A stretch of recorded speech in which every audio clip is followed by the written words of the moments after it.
I'm Elamin Abdelmahmoud, and this is Commotion. Look, if you've played around with Sora, which is the AI platform that converts your text prompt into super realistic video, you'll know you can do almost anything. But then OpenAI, which is the company that owns the platform, they just introduced a bunch of new guardrails, and a lot of people are kind of crashing out about this. Samantha Cole is here to explain why. Samantha, it's good to see you, pal. How you doing?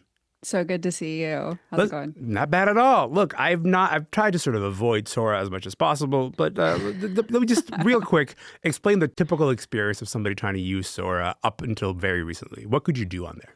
Yeah, so when it first launched, so within the first week after it launched, it's so the app itself is made for AI slop. That's the entire purpose of the app. So unlike Instagram where you have AI slop, like AI generated Yeah. stuff in your feed with real stuff, you have just a feed of only AI generated content. Right. And most of it was like really silly, goofy stuff that like a 14-year-old boy would find funny. Uh, Mm-hmm. so, which I think is probably their prime audience. It was a lot of like copyrighted characters, like really popular, like movie characters, cartoon characters like SpongeBob, and like Marvel characters, Rick and Sure. Morty, things like that, doing weird stuff. I can't really explain it more succinctly than that. You had like Sam Altman, who's the CEO of OpenAI, grilling Pikachu on like a barbecue grill. You had like Why Toad not? from Mario like deadlifting. Right. They were just a lot of like weird like crossover stuff where it's like, oh my God, Mario is in South Park. Right. Like Yeah, you could simply add in the text prompt, "Hey, put Mario in South Park," and then it's going to yeah, do that for you. yeah. But then Sam Altman, the person you just mentioned, who's the head of OpenAI, he wrote this post explaining their decision to introduce a bunch of new guardrails. What are they doing? What are these guardrails? And also, why are they doing this?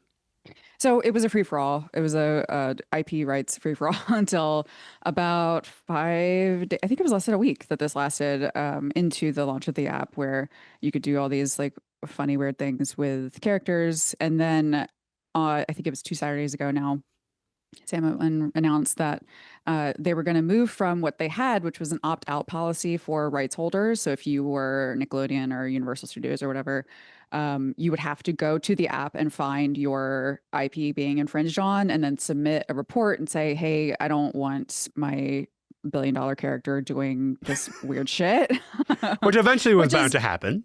which was bound to happen. Yeah. But the rights holders, I think, were rightly like, this is bullshit. We can't actually spend all of our day looking at your stupid app.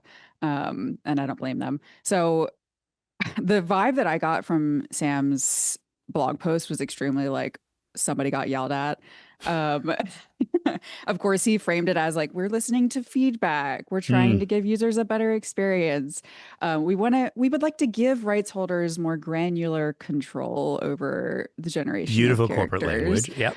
Amazing. I mean, I cannot believe the amount of like the email thread on just this blog alone would have been a billion emails long Mhm. trying to approve the language. But so now you can't generate copyrighted characters at all. And what's happened with that is, which is what happens with guardrails and AI a lot of the times in general, is uh, it it is trying to detect copyrighted characters, and by doing that, it's detecting lots of other things. So the net is very wide, so that they can guarantee that they will not allow SpongeBob to like generate being, a Nazi. That was a big meme on the app for a while, is SpongeBob in a Nazi uniform. Right.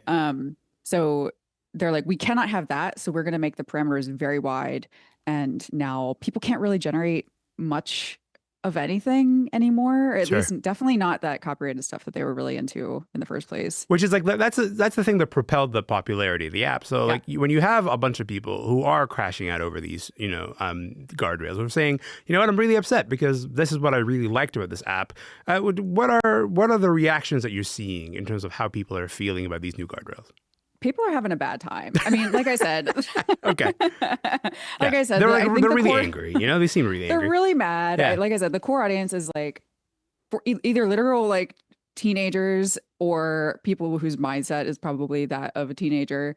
Um, so it's a lot of just like, well, I can't make Iron Man, go to the grocery store and shoplift. It's like, I it's crazy. So now, and like to be totally fair to them, they got on an app and they were sold a concept and an app that was completely different than what they're getting now. They were told What they they get were, complete freedom over all of yes, these characters. You know, like you can take anything yes, and put it wherever you want. yeah, and now they can't really do much of anything. They can make like Jake Paul cameos, which is like when you put someone who's approved their image, Yeah. and they can put him into like makeup, get ready with me videos. Sam Altman's still big on the app, but now a big thing that's happening on the app is they're making memes about the copyright violations that they're getting. So it'll be like Bob Ross is trying to paint something and then a copyright, it's like it says on the canvas, like, this has been a copyright violation. And then he like gets really mad and throws the and screams, which is like Wait. not something that Bob Ross would do. I think we have or- one of those. I just want to just play it real quick. Can we just hear that right now? Just put a nice little tree right over. Huh? What is this? I can't, it won't let me. Let me paint! That's it. Ah, I'm coming for you, Sam Altman. Bob Ross getting mad at Sam Altman. I'm entertained. I'm down. Like this seems like a fun It's time funny for the me, you know? first 3 times. Okay, fair enough. When it's 8,000 times, you're like, Yeah. okay, we get it. There's Bob Ross. There's like a lot of like MLK, like he's doing like the I Have a Dream speech and then is saying like, I have a dream that Sora would be less strict. And then the audience goes wild and it's like made to look like the historical footage of that speech.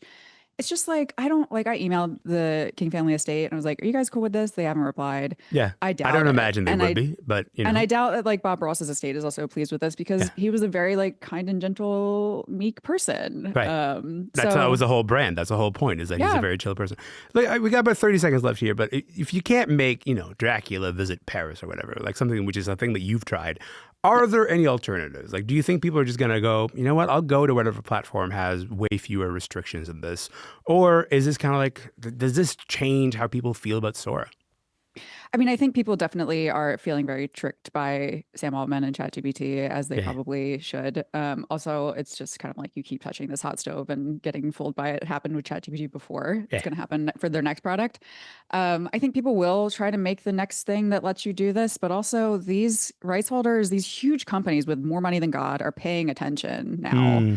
And I don't think that anyone's going to be able to make an app, certainly not one that would be able to compete with something like Sora that will still let you grill Pikachu. You know, it's just, I think Nintendo is paying attention now, and it's going to be tough for anyone who's trying to make a competitor to this. This has ruined my idea of having Iron Man host this podcast. But Sam, I appreciate your time. Thank you so much for being here, friend. I really appreciate it.